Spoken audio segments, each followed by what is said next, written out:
Hello friends, welcome to YouTube channel. दोस्तों मैं doctor Nausheen आपका स्वागत करती हूँ दोस्तों आपके ही अपने चैनल में। दोस्तों आप सोच रहे होंगे काफ़ी वक्त बाद अपनी मुलाकात हो रही है, मैडम कहाँ पर हैं, ये कई सारी मेरे पास कॉल्स भी आए। तो हम आपके ही जो कमेंट्स थे हमारे पास कि हमको मेडिसिन लेने में बहुत प्रॉब्लम होती है, तो उसी की समस्या का समाधान कर रहे थे हम। हमारी एक वेबसाइट हमने प्रिपेयर करी है मेरी, उसकी लिंक मैं आपको डिस्क्रिप्शन में दे रही हूँ, जिसमें आपको सारी मेडिसिन ईज़िली डिस्काउंट रेट्स में अवेलेबल हो जाएंगी और घर बैठे ऐसे मौसम में बाहर ना निकलते हुए घर बैठे ईज़िली आपको मेडिसिन आपके घर पर मिल जाएगी। उसकी लिंक आप मेरे डिस्क्रिप्शन में चेक कर सकते हैं। दोस्तों आज मैं बात करने वाली हूँ दोस्तों क्रिएटिनिन के बारे में। दोस्तों क्रिएटिनिन जो किडनी पेशेंट्स हैं वो बहुत अच्छे से समझ जाएंगे, और भी लोगों ने सुना होगा क्रिएटिनिन बढ़ गया है।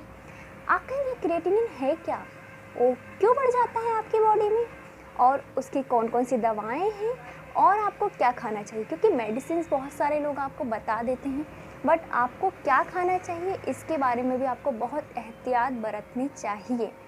इसके बारे में ही आज मैं आपको बताऊंगी पूरी डिटेल, शुरू से लेकर अंत तक हमारे साथ बने रहिएगा। चलिए स्टार्ट करते हैं।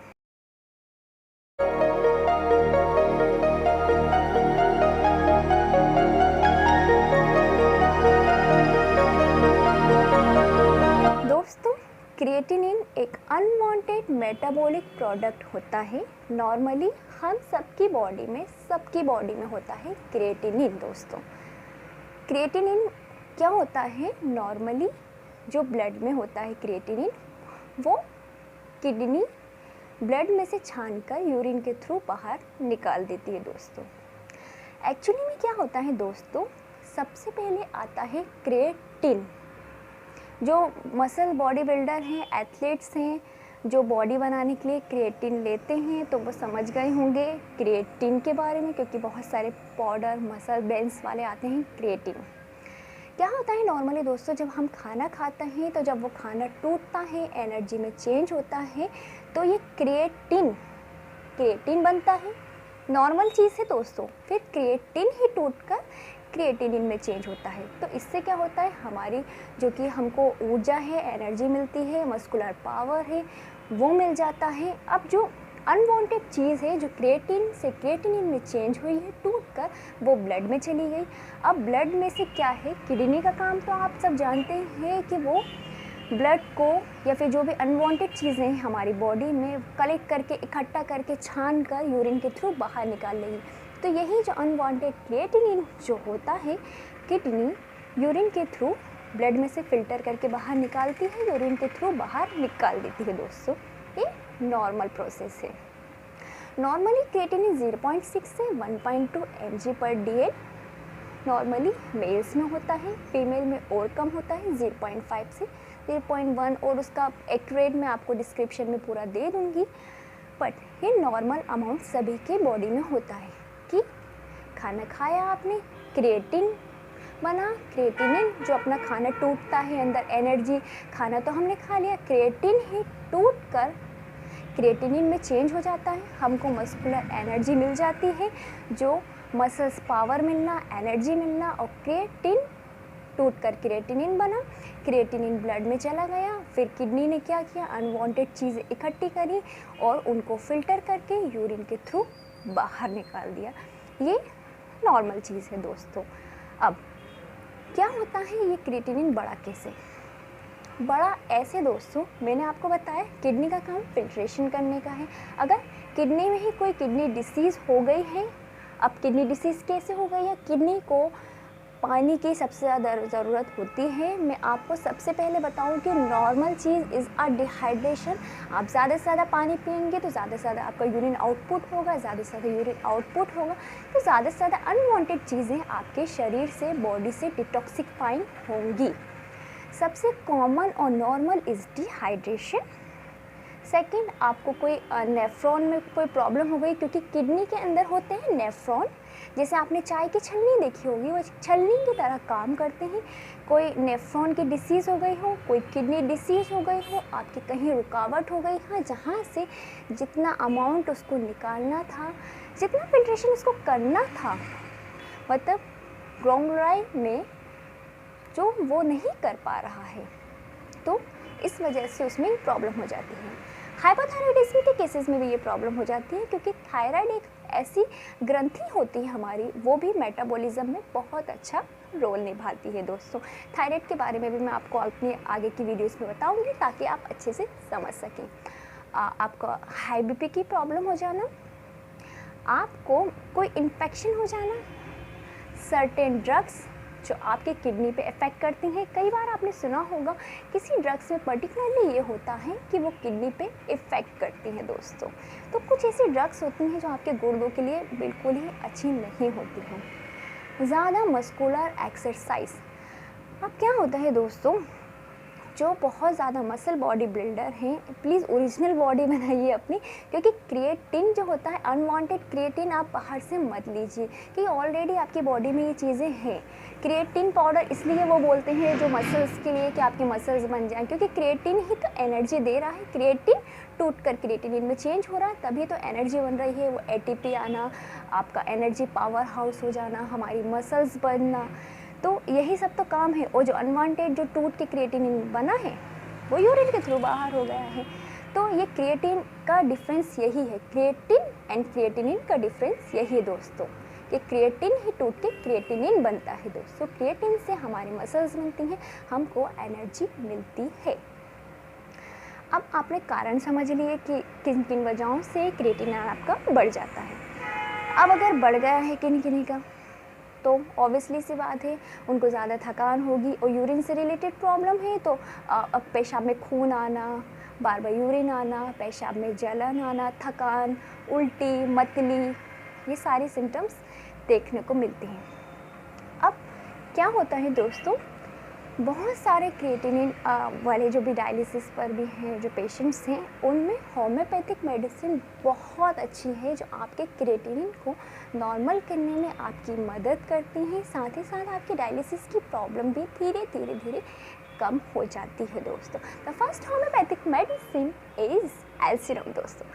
एलसीरम के बारे में आप सबने सुना होगा, सीरम एंगुल भी बोलते हैं मेडिसिन को। बहुत ही ज़्यादा इफेक्टिव मेडिसिन है आपके क्रिएटिनिन लेवल को नॉर्मल करने के लिए। आपको ओलिगोरी की प्रॉब्लम हो रही है, आपका यूरिन सही से पास आउट नहीं हो रहा, हाइपरटेंशन विद यूरिनेशन प्रॉब्लम, कोई सा भी क्रिएटिनिन से रिलेटेड प्रॉब्लम हो, तो क्रिएटिनिन को नॉर्मल करने में eel serum is one of the best medicine. Another जो मेडिसिन है बहुत अच्छा वर्क करती है आपके क्रिएटिनिन को नॉर्मल करने के लिए, एक क्विप्रम अर्स दोस्तों। Cuprum ars is the main action on the creatinine deficient function, मतलब किडनी के जो भी डिफेक्टिव फंक्शन हो गए हैं उसमें क्विप्रम अर्स बहुत अच्छा वर्क कर रही है। आपका एसीटोन बढ़ गया, आपका यूरिया क्रिएटिनिन बढ़ गया है, और आपकी यूरिन से गार्लिक की स्मेल आ रही है, तो cuprum ars is the one of the best medicine to normal your creatinine level. Another medicine is lycopodium दोस्तों। मैंने आपको बताया किसी किसी के लोगों को क्या होता है कि पेशाब में से खून आना, मतलब हेमीचुरिया की प्रॉब्लम होने लगती है। ये मतलब ब्लड, यूरिया मतलब यूरिन दोस्तों।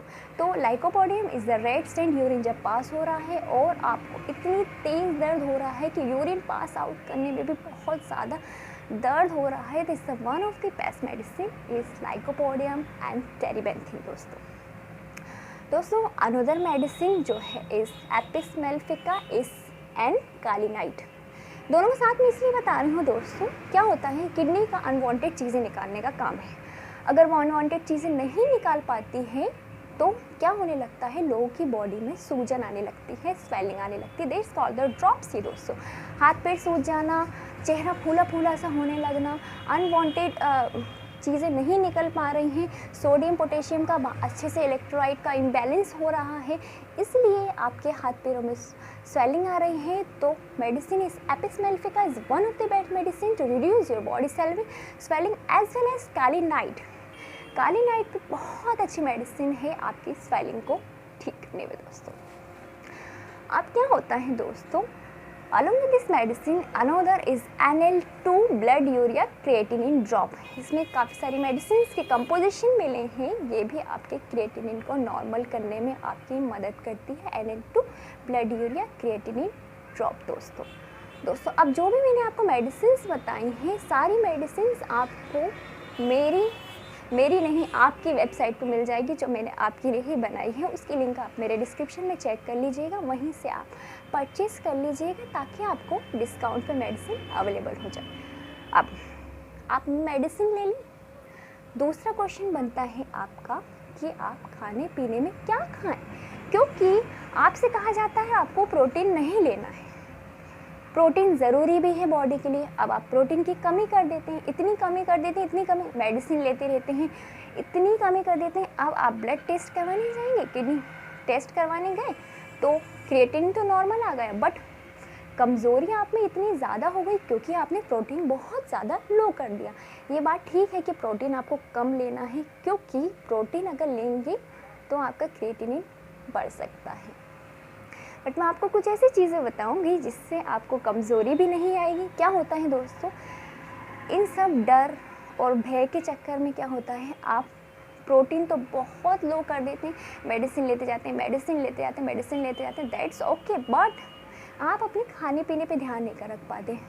फिर आप चेक करते हैं क्रिएटिनिन तो आपका नॉर्मल आ गया, बट आप में थकान, कमज़ोरी इतनी ज़्यादा हो जाती है कि आप अपने बेड से उठ भी नहीं पाते हैं। तो आपको मेडिसिन और अपने खाने पीने का बैलेंस बना के रखना है। प्रोटीन जो होती हैं ज़रूरी है, बट इतना नहीं कि आप एक्सेस अमाउंट में ले लें, क्योंकि रेड मीट जो होता है आपको वो बिल्कुल नहीं लेना, गोश्त वोश की चीज़ें बिल्कुल नॉन वेज नहीं लेना है। आपको क्या लेना है मैं आपको बताती हूँ। आपको 7 दिन होते हैं हफ्ते में एक दिन कोई सा भी चुन लीजिए जब आपको फास्ट करना है, यानी उपवास करना है, उससे आपका बैलेंस बना रहेगा आपके क्रिएटिनिन का। अलोंग विद दिस मेडिसिन आपको लेना है लौकी, तुरई की सब्ज़ी, लौकी, तुरई की सब्ज़ी, परवल, टिंडा, ये मेरा डाइट चार्ट है, मैं पेशेंट्स को देती हूँ। लौकी, टिंडा, परवल, मेथी की सब्ज़ी, तुरई, पत्ता गोभी, फूल गोभी। अब इन सब चीज़ों में क्या होता है दोस्तों कि पोटेशियम का अमाउंट काफ़ी नॉर्मल लेवल पे होता है, क्योंकि पोटेशियम और ये सब चीज़ें अगर ले लेंगे तो आपका क्रिएटिनिन हाई हो सकता है। तो इन सब चीज़ों में क्या होता है, vitamin complex, fibre, folic acids ऐसे अमाउंट में होते हैं जो आपके शरीर के लिए, बॉडी के लिए ज़रूरी है दोस्तों। अब ऐसे अमाउंट इसमें है जो मैंने आपको सब्जियां बताई हैं, आपसे आपके शरीर की कमी को भी दूर करते हैं, आपके क्रिएटिनिन भी नॉर्मल करते रखते हैं, साथ ही साथ जो भी आपके बॉडी में कमियां आ रही हैं उन कमियों को भी बैलेंस बना के रखते हैं। साथ ही साथ आपको लेना है लहसुन। गार्लिक में जो एलिसिन होता है वो आपके ब्लड प्रेशर को भी कंट्रोल करता है, आपके कोलेस्ट्रॉल को भी कंट्रोल करके रखता है, साथ ही साथ आपके यूरिन में से भी अच्छे से फिल्ट्रेशन करके रखता है आपको। और ये करना है आपको दोस्तों साथ ही साथ कि अब आपके दिमाग में ये चीज़ आती होगी, मेरा डाइट चार्ट है, पेशेंट्स को मैं देती हूँ। बहुत सारे लोग कहते हैं दालें बिल्कुल नहीं लेना। अब दालें आपको लेनी है मूंग की दाल। मूंग की दाल क्या होता है, बाकी दालों में क्या होता है, प्रोटीन काफ़ी ज़्यादा अमाउंट में होता है और प्रोटीन आपकी क्रिएटिनिन इंक्रीज़ कर सकता है। तो आपको मूंग की दाल लेनी है। मूंग की दाल भी एक छिलकों वाली भी आती है। मूंग की दाल भी ऐसा नहीं आप डेली ले रहा है, हर चीज़ का आपको हफ्ते में बैलेंस बना के रखना है। तो मूंग की दाल का आप अच्छे से धोकर बना सकते हैं। मूंग की दाल को हफ्ते में 1-2 दिन ले लीजिएगा, हफ्ते में एक बार उपवास करिए। लौकी, परवल, तुरई की सब्ज़ी, ये जो सारी सब्ज़ी मैंने आपको बताई हैं, और मूली, टर्निप, ये सब सब्जियों से क्या होगा, आपकी बॉडी में जो है कमी भी नहीं आएगी, फाइबर, फॉलिक एसिड भी आपको मिलता रहेगा, साथ ही साथ आपका क्रिएटिनिन भी नॉर्मल होता रहेगा दोस्तों। क्योंकि आप हेल्दी हैं तो हम खुश हैं, क्योंकि आपको हेल्दी रहना है और हैप्पी रहना है दोस्तों। क्योंकि मैं आपको खाने पीने का इसलिए बताती हूँ दोस्तों, मेडिसिन तो आप ले लेते हैं बट खाना पीना भी इस मोस्ट ज़रूरी है। सिर्फ मेडिसिन पे डिपेंड नहीं रहना है, आपको हर चीज़ का बैलेंस बना के रखना है, एक तराजू की तरह। खान पान की जो भी चीज़ें हैं जो मैंने आपको बताई हैं उसकी पूरी लिस्ट मैं आपको डिस्क्रिप्शन में दे दूँगी। मेडिसिन आप अपनी वेबसाइट से ही लेना, मैं आपको अपनी डिस्क्रिप्शन में लिंक दे देती हूँ। आई होप आपको अच्छा लगा होगा। अपना ध्यान रखिए। Thank you so much. Take